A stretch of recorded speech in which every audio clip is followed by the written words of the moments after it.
Het jy al iets vir iemand gedoen, iets goeds, wat jou dalk baie gekos het in moeite en tyd, en dan kry jy nie eers 'n dankie nie, of jy word aangeval, of te nagekom deur daardie selfde persoon.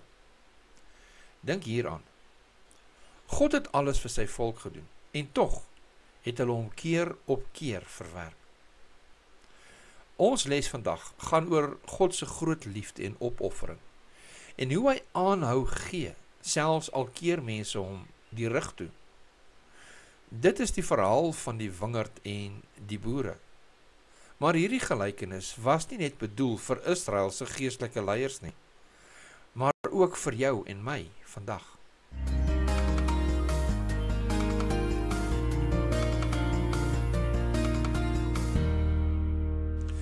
Baie welkom, dankie dat julle inskakel by vandag se bespreking van ons weeklikse les. Hierdie week kyk ons na les 11, wat meer kon ek doen? Vir 8 tot 14 Maart.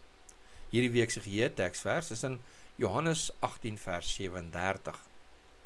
In die 2020 vertaling lees dit soos volg. Is u dan tog 'n koning? Het Pilatus gevra. Jesus antwoord hom, u sê dat ek 'n koning is. Hiervoor is ek gebore en hiervoor het ek na die wêreld gekom om oor die waarheid te getuig. Elkeen wie se bestaan in die waarheid gegrond is, luister na my stem. En dan in die ou Afrikaanse vertaling lees Johannes 18 vers 37 soos volg. Pilatus sê toe vir hom, is u dan tog 'n koning? Jesus antwoord, u sê dat ek 'n koning is. Hiervoor is ek gebore en hiervoor het ek in die wêreld gekom om vir die waarheid te getuig.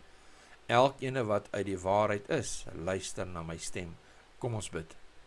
Hemelse Vader, baie dankie vir 'n nuwe dag, vir 'n nuwe geleentheid om hierdie lessies saam te studeer. Hemelse Vader, ons bid U asseblief dat U Gees tot ons harte sal spreek, dat U ons harte sal aanraak en ons sal trek met die koorde van U liefde. Ons bid dit in Jesus se naam. Amen. Baie welkom en dankie dat julle saam met ons inskakel. Ons is by Woensdag 12 Maart, Christus se gelykenis van die wingerd. In Matteus 21 vers 33 tot 39 vertel Jesus vir ons 'n baie diep en ernstige gelykenis oor die wingerd en die boere. Maar kom ons lees dit. Dit is in Matteus 21 vers 33 tot 39. En dit lees. Luister na 'n ander gelykenis. Daar was 'n sekere huisheer wat 'n wingerd geplant het. En hy het 'n heining daarom gesit en 'n parskyp daarom gegrawe en 'n wagtoring gebou. En hy het dit aan die landbouers verhuur en op reis gegaan. En toe die vrugtetyd naderkom, stuur hy sy diensknegte na die landbouers om sy vrugte te ontvang. Maar die landbouers het sy diensknegte geneem en een geslaan en 'n ander doodgemaak en 'n ander een gestenig. Weer het hy ander diensknegte gestuur, meer as die eerstes, en hulle het met die net so gemaak. Op laas het hy sy seun na hulle gestuur en gesê, hulle sal my seun ontsien. Maar toe die landbouers die seun sien, het hulle onder mekaar gesê, dit is die erfgenaam, kom laat ons hom doodmaak en sy erfdeel in besit neem. En hulle het hom geneem en buitekant die wingerd uitgewerp en doodgemaak. Hierdie is nie sommer net 'n storie nie. Dit is 'n boodskap direk aan God se volk en ook aan ons vandag.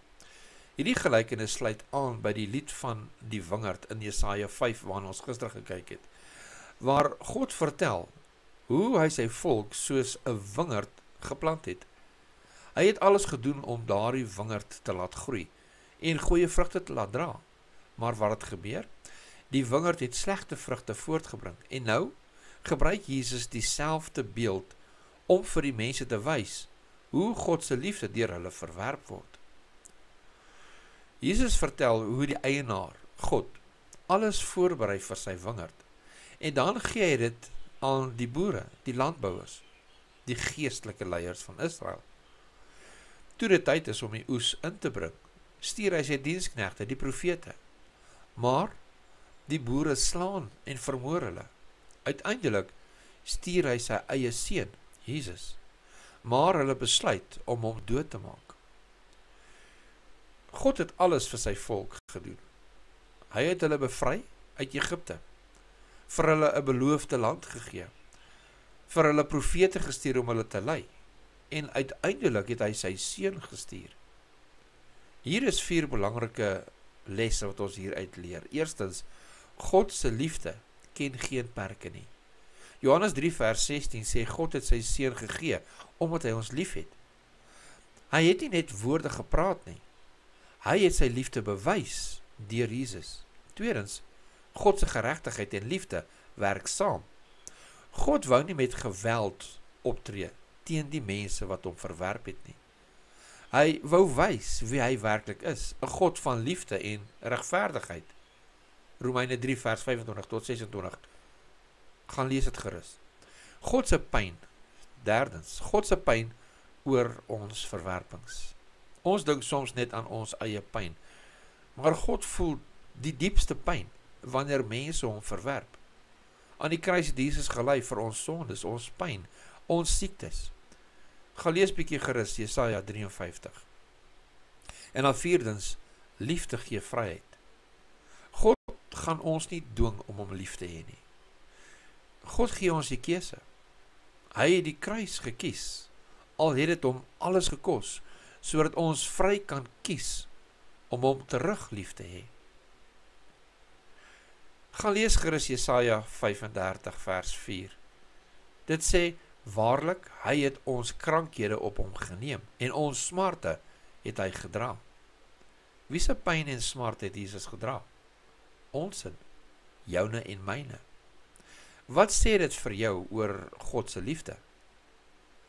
Jesus het aan die kruis nie vir homself gelei nie, maar vir ons sondes, vir ons hartseer, vir ons pyn. God het die hoogste prys betaal, sy eie seun, sodat ek en jy gered kan word. Wanneer ons dus vra, wat kon God nog doen? Dan is die antwoord, hy het reeds alles gedoen. Die vraag is nou, hoe reageer jy en ek? Gaan ons, soos die boere in die gelykenis, die seun verwerp? Of gaan ons sy liefde aanvaar en vrugte dra vir sy koninkryk? Dink bietjie vandag hieroor. As God alles vir my gegee het, wat kan ek vir hom teruggee? Kom ons bid. Hemelse Vader, U het die hemel leeg gemaak vir 'n sondaar soos ek. Soveel keer, Here, het ek my rug op U gedraai, en ek bid U asseblief, vergewe my. Vergewe, Here, asseblief, en herstel. Gee in die binneste van my 'n nuwe hart en 'n vaste gees, en let nou om stewig te staan op U woord. Help, Here, asseblief, om in Jesus se voetspore te volg. Ons pleit dit in Jesus se naam. Amen.